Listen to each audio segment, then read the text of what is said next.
தேசிய நெடுஞ்சாலை விரிவாக்கலின் பாகமாக பள்ளிவாசல் அருகே கட்டப்பட்ட தடுப்பு சுவர் இடிந்து விழுந்தது. கட்டுமான வேலைகளுக்கு பின்பு மண் போட்டு வீதி கூட்டிய பகுதிதான் சேதமடைந்துள்ளது. நேரியமங்கலம் முதல் மூணார் வரையுள்ள பகுதியில் சாலையின் பல இடங்களிலும் தடுப்பு சுவர் கட்டி சாலை வேலைகள் நடத்தப்படுகிறது.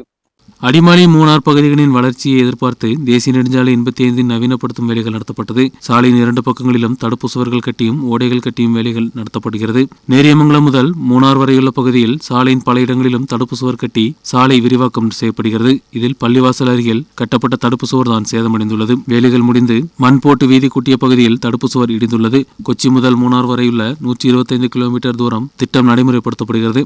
910 கோடி ரூபாய் திட்டத்திற்காக ஒப்பந்தம் ஏற்றெடுக்கப்பட்டுள்ளது. திட்டத்தின் 110 கிலோமீட்டர் தூரமும் வீதி கூட்டி வேலைகள் நடத்த லட்சியமிடப்பட்டது. சாலை விரிவாக்கம் நடத்தப்படுவதோடு அடிமாலி மூணார் போன்ற பகுதிகளுக்கும் சுற்றுலாவிற்கும் உதவியாக இருக்கும். நேரியமங்கலத்தில் புதிய பாலமும் திட்டத்தில் உட்படுத்தப்படுகிறது. இதன் வேலைகள் நடத்தப்பட்டு வருகிறது. 5 ஸ்பான்களில் 42 மீட்டர் நீளத்தில் 13 மீட்டர் வீதியில் புதிய பாலத்தின் வேலைகள் நடத்தப்படும்.